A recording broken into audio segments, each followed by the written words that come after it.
The Yo Soy Belinda, the Belinda the Housekeeper story audio podcast is written, produced, and voiced by Lisa Timmons in the voice of Gwyneth Palcho, a completely fictional character who in no way resembles a certain Hollywood actress with a similar sounding name.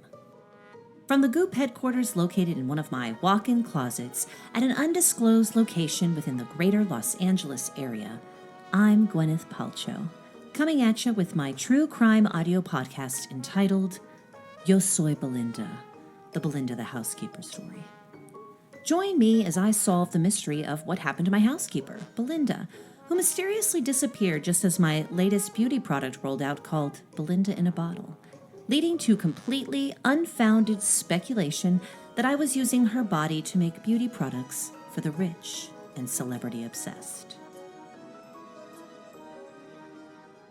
Last time on Yo Soy Belinda, the Belinda the Housekeeper story.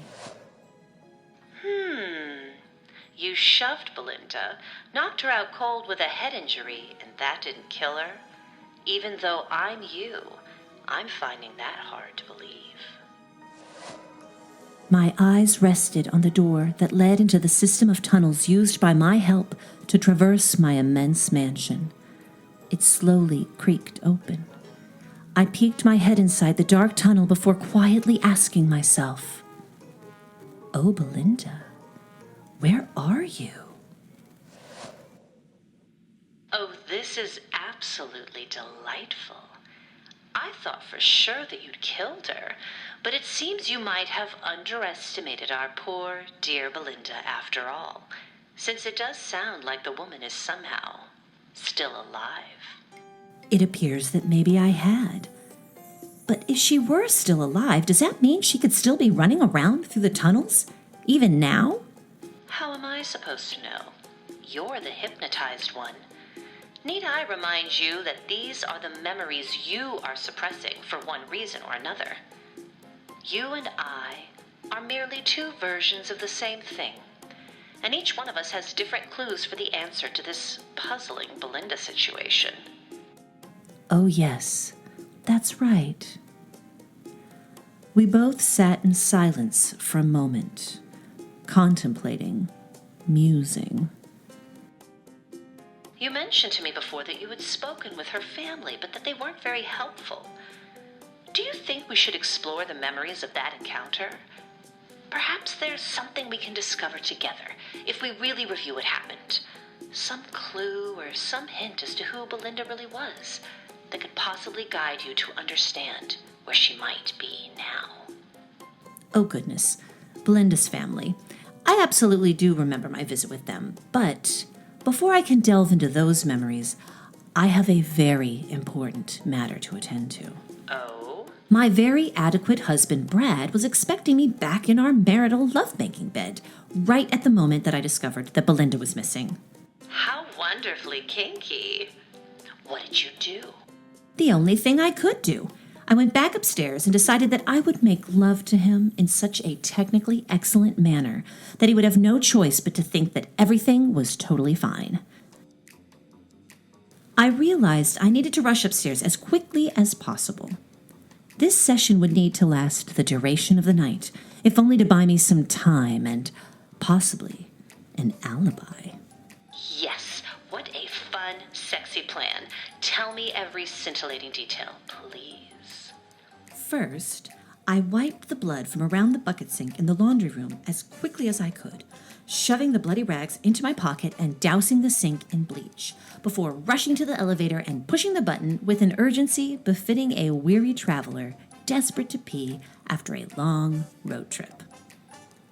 Once upstairs in my bedroom chambers, I crept quietly into my walk-in closet, not yet ready for my seduction of Brad. "Oh, Brad, darling, I'm just getting ready for you. Be there in one sensual moment." From across the room, I heard his voice cry out politely, "Okay, babe." Great. He suspected nothing. I shoved the bloody rags into my underwear drawer, rushed into my closet, and tore through my camisole section. Thankfully, it was perfectly organized. Coincidentally, that organization was Belinda's handiwork. Somehow, she had managed to make putting away laundry an art form. Her creativity was almost as annoying as her skin. I hurriedly found a silky camisole and a shade of pale lavender and changed into it as fast as possible. I was about to rush out of the closet when I remembered my sex caboodle. My sex caboodle. It is my firm belief that every woman should own a sex caboodle. Mine has a half-dozen jade eggs, a vaginal flute that one can play to let one's partner know they are horny, various dildos and different precious metals, and a sonogram vibrator that helps bring one to climax, while also producing a crisp image of one's insides in the process. I didn't know if that feature is actually useful, but it certainly is expensive.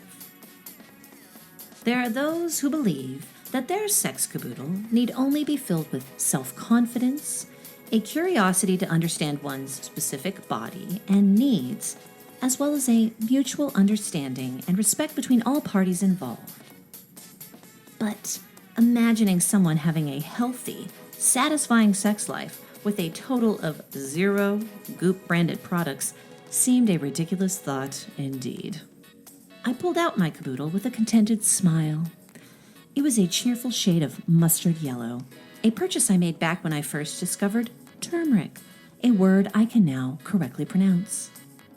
Stepping one of my long legs like a sexy, no longer al dente spaghetti noodle into the bedroom, I slowly made my way inside to see Brad, who was curled up on our bed, awaiting me. Brad looked absolutely sexually appropriate with his clean, perfectly manicured body, and I couldn't help but marvel at what I had achieved this time around in my marriage with him. Being swept off one's feet, while it can be exhilarating, is a young person's game. By the time I met Brad, I was finally ready for someone completely stable and neutral, like an oil, or homemade mayonnaise, an aioli. Anyways, someone not really famous. Yes, Brad had a page on IMDb and what can be argued is an absolutely enviable career in entertainment. But I got to be the star in the relationship. Truly, there was no competition. He was neither a movie star nor a rock star. He wasn't a star at all, but he was my rock. Maybe if he were a gaseous rock, he could be a star? Basically, if he eats too much broccoli one day, he might get more attention than me for a brief moment. In any case, it was seduction time. I bade Siri to play midweek sensuality playlist and started to creep gracefully toward my partner. With the rhythmic tones making the air pulsate with energy, I presented to Brad my mating dance. It was a combination of moves I had picked up from watching a few YouTube clips on ancient African tribes, wild Amazonian bird mating rituals, and the entirety of the search results from asking Google, how does one twerk using one's shoulders? The pace of my movements started slowly, but once I built some momentum, I could feel my power starting to rise. Swinging my arms around me in unison, I bent my knees slightly and hopped up and down, flexing my sculpted calves with each graceful bunny hop. My Tracy Anderson method training was ingrained in my muscle memory, and I utilized every inch of our bedroom to twirl my lithe body in front of Brad, seducing him with my fluttery movements and unbroken eye contact. After about 20 minutes of warming up for Brad with my dance, I walked over to my nightstand, upon which sat a tiny glass vial of oil. I handed it to Brad, who silently unscrewed the top, dropped several drops of the oil into the palm of his manly hand, before rubbing both his hands together and diving them straight into my hair.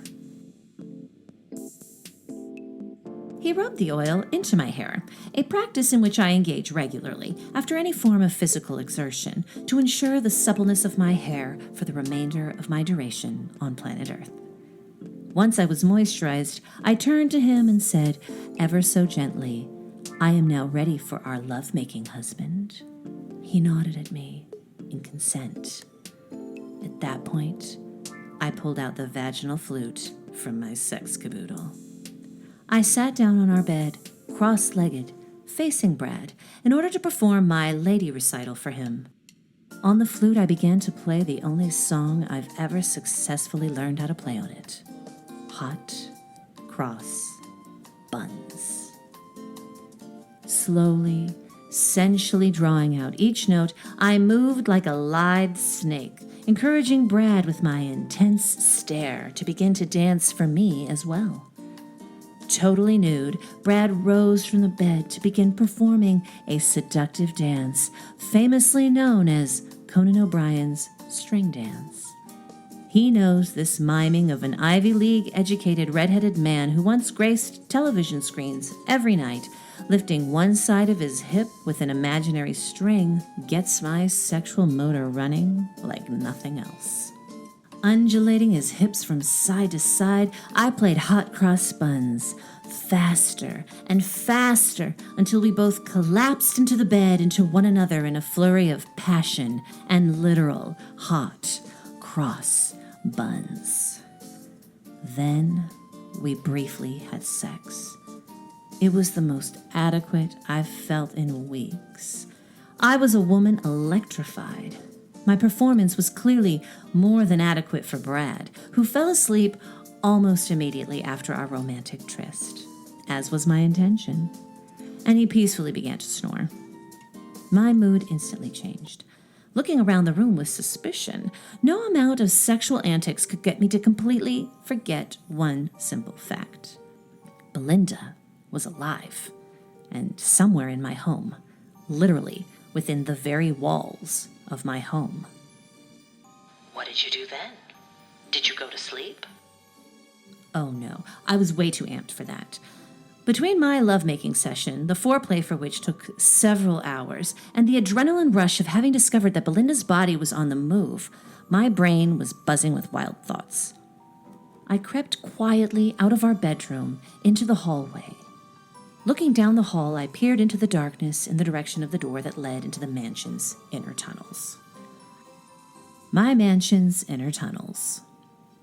As I mentioned before, Disney CEO Bob Iger was the person who suggested to me that I build a complicated system of tubes and tunnels to allow my staff to be as invisible as I wanted them to be in my beautiful home. Truly, they did not go with the decor. But now, this invisibility was no longer a social convenience, but a true legal liability. I had to get to Belinda before she had a chance to escape and say God knows what to God knows whom. You see, I mentioned that the tunnels provided a massive inconvenience to me in the form of encroaching upon my much-needed living space. However, something I have neglected to mention up until this moment is that another issue I face with these tunnels is the fact that Belinda isn't the first employee I've had who has disappeared into them. Claudia was my personal home manager for several years. She was personable, prompt, and always smelled like clean laundry. Her time with me predated Belinda. Both women dazzled me with their radiant skin, sunny disposition, and obvious work ethic during their interviews, sealing my obsession with them and subsequent desire to hire them so that they would exist solely in my possession. I couldn't stand the idea of some gauche Real Housewife of Beverly Hills snatching them up only to parade them on television in some pre-girls trip packing scene taking place in a walk-in closet in the greater Los Angeles area that did not belong to me. Much like my husband, my help are an aesthetic representation of the world I have painstakingly built around myself.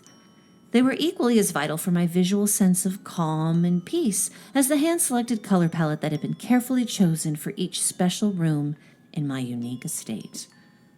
To know that these wonderful curiosities belonged to me filled me with a sense of pride and accomplishment.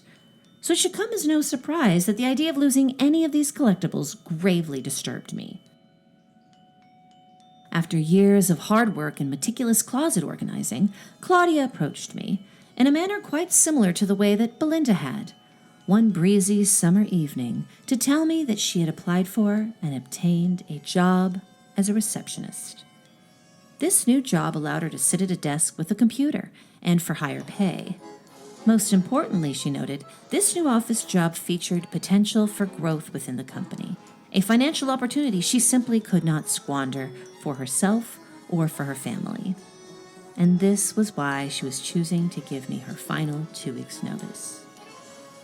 This came as a shock, as I had always assumed that Claudia would be my personal home manager for the rest of her natural life, and perhaps beyond, depending on where technology takes us in terms of extending the life of support staff. Claudia's whiff of ambition scared me, an emotion that was soon followed by rage at the fact that her confession had completely destroyed my equilibrium. Prior to her request, the lake of my mind had contained placid, still waters, upon which a crane would occasionally descend to pluck out a fish and continue upon its way. However, Claudia's revelation caused the waters to now roil with chaos and confusion as if by unseen hordes of bloodthirsty alligators. And the blame for this disruption rested solely on Claudia's hard-working shoulders. For 2 weeks, I brooded and paced the hallways of my mansion. I even scheduled extra Tracy Anderson method workouts to distract myself, twirling in furious confusion as I exercised and brainstormed my own plan to thwart Claudia's plan to move on from me.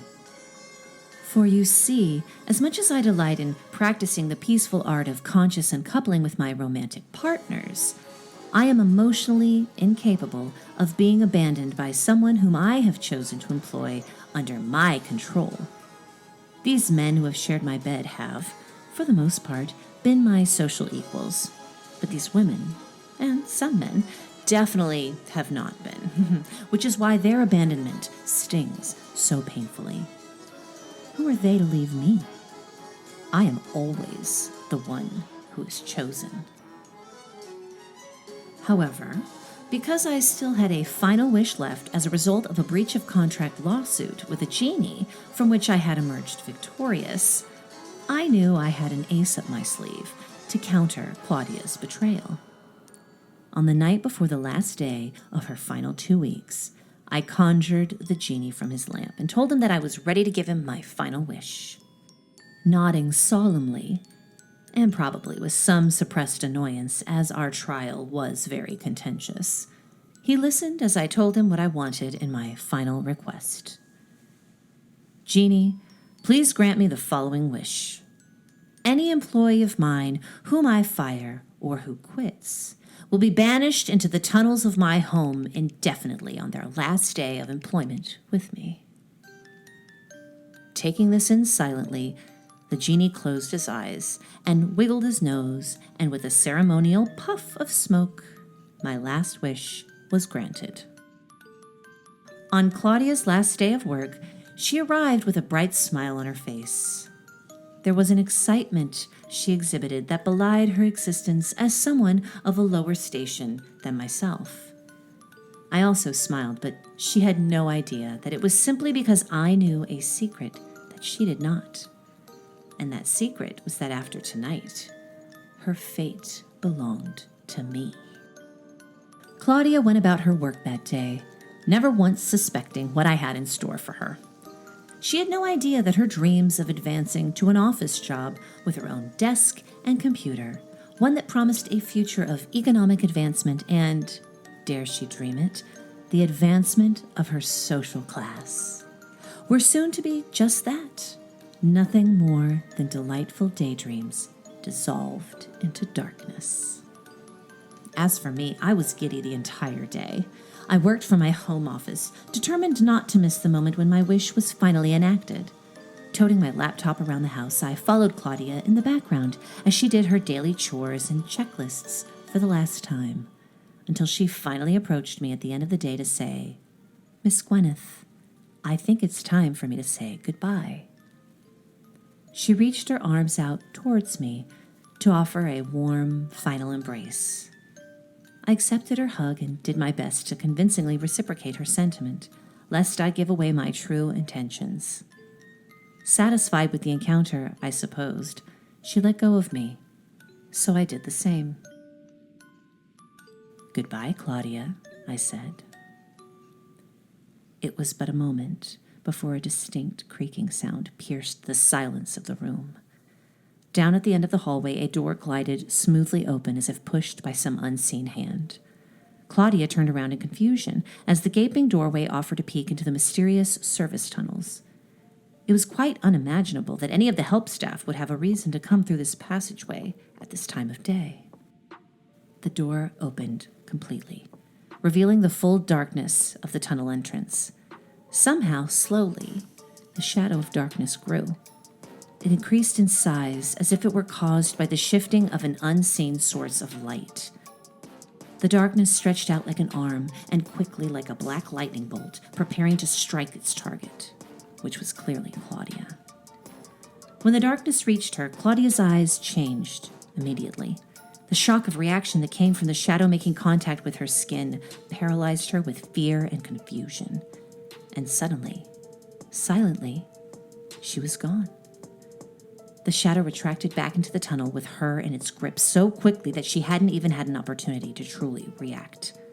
As quickly as a frog's nimble tongue pulling back into its mouth with an unsuspecting fly, Claudia had been feasted upon by some invisible predator that I had conjured with one simple, devilish wish.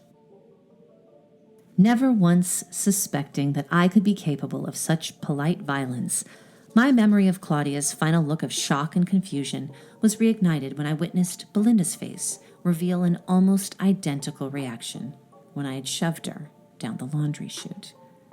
The symmetry of the moment was delectable. The door closed behind Claudia and effectively sealed up, for the most part, my memory of her entire existence and subsequent disappearance. That is, until Belinda. Staring into the darkness of the tunnel, I had no idea what was inside.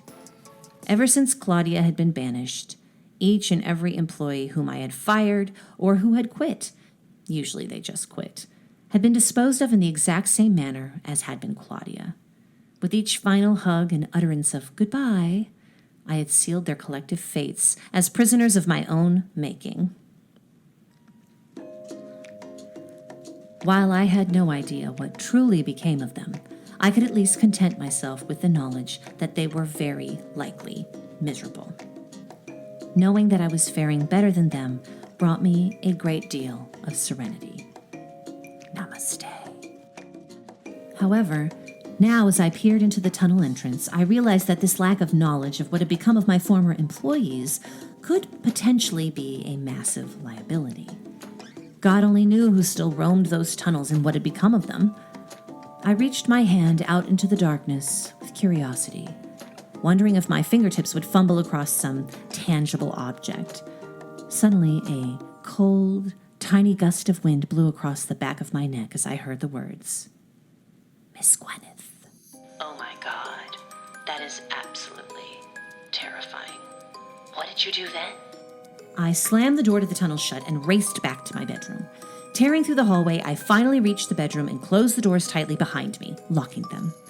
As the only room in the house without an entrance into the service tunnels, even if Belinda and whoever else I had banished had wanted to, they still had no way to enter my bedroom. And by this point, was Belinda even definitely still alive? For all I knew, she had had just enough energy to drag herself into the tunnel to die in privacy. There was no way she was a threat to me, at least not tonight. And after a long and crazy 24 hours, I needed to get some sleep. I would figure out a solution to this quandary in the morning. Even though my mind was racing, my body was exhausted. Inside his cryogenic sleep tube, Brad snored peacefully. I climbed inside my tube, sealing it up and willing myself to sleep. Let me guess. It went a little something like this. Gwyneth? It's me, Gwyneth. Your conscience. What's done is done. You can't dwell on the past. There was nothing you could have done differently. Every choice you've ever made has been the right one. Any accidents or mistakes were simply things that happened to you, despite your best efforts and intentions. Now let go of those toxic feelings of guilt and culpability and allow yourself to drift slowly, gently into sleep. Let the climate-controlled environment and perfectly calibrated air quality inside your cryogenic sleep tube lull you into a feeling of deep peace. Gwyneth. Hey, Gwyneth. Wake up. Oh, sorry about that. We were just so soothing and convincing. I couldn't help but fall asleep, even though I'm already under hypnosis? What is even happening at this point? Has the fourth wall been broken? Who am I? Hey, stop being so existential and move on to the next day. Oh, yes. So sorry. So, the morning after the night I shoved Belinda and made sweet, sweet marital love to my husband, and subsequently realized that Belinda had somehow managed to escape into the hidden service tunnels of my home, I actually awoke feeling quite rested. Oh, that's nice. It was, and I think that's why I was able to formulate a plan so quickly. As soon as I was dressed and ready for my day, I alerted my morning house manager that, quote, the doors to the mansion tunnels were to be locked from the outside, effective immediately. Also, make an announcement that the help staff are to exit the tunnels beforehand, of course. I'm not a monster, after all. But also, if they're not quick enough to save themselves, that's kind of on them. Before heading into the Goop offices, I went through my morning routine at home for the first time without the assistance of Belinda. My initial concern that Brad might notice that a crucial member of our staff was suddenly missing immediately dissipated into thin air when I realized that he had absolutely no concept of what went on in our marital home. I remember thinking that I hoped Belinda's family would have a similar reaction to her disappearance. Oh, yes, Belinda's family. Let's revisit those memories for hidden clues. Ugh, that whole debacle. I'll be honest, not my favorite conversation I've ever had, but I do promise that we'll get to those, and soon. First, however, something magical also happened when I woke up the morning after my night of Belinda, let's call it. Ha! Night of Belinda. I like it. You're very funny. It does sound magical. So tell me all about this magical morning miracle of yours to which you awoke. Well, the moment that the morning's first sunlight shone into my bedroom, streaming across my eyes as I lay underneath the glass of my cryogenic sleep tube, I blinked them open and had two massive revelations. The first was that I absolutely needed to seal Belinda up in the tunnels to ensure that she would no longer be a problem, which I did. The second was that I finally felt that a solution to my wellness production invention block was taking form inside my brain. Inspired by Belinda's blood shed on my subterranean bathroom floor, I called my assistant, Chanterelle, and told her triumphantly to alert Dr. Knight that I would be making a special visit into the bowels of the Goop laboratory as soon as I arrived in the office. After taking a shower and going through my extensive morning moisturizing routine, I stepped inside my bedroom closet to select an outfit that would hopefully encourage scientific innovation. Once I was dressed and looking like a woman of industry, the health and wellness industry to be precise, I reached into my underwear drawer to pull out the rags dripping in Belinda's blood. Liquid gold. Looking into the mirror of my bathroom, I thought of my favorite scene from my favorite Disney movie, Snow White. Naturally, I saw so much of myself in the evil stepmother. That little dark-haired brat always struck me as so ungrateful and flighty. I mean, who has woodland creatures as stylists? And living in a house full of short men? Her appeal always bewildered me. But her stepmother, known simply as Evil Queen, always struck me as being infinitely more relatable. Conjuring up her spirit, I looked into my mirror, threw back my head, and let out my best villainous cackle before asking, "Mirror, mirror on the wall, who is the fairest, and of course I mean whitest and thinnest, of them all?" But before I could reply back to myself with a response of, "Thou, O Queen, art the fairest in the land," my thoughts were interrupted with a barely audible whisper that floated eerily into the air. Belinda still lives. I gasped in fear before looking around my closet in terror. Luckily, however, my instincts quickly kicked in and I opened my underwear drawer so that I could yank out Belinda's bloody clothes, shove them in my purse, and run as fast as I could to the Goop laboratory. But as far away as I was able to run from the voice, the clear, undeniable whisper of its message remained in my ear, playing on a haunting, torturous loop.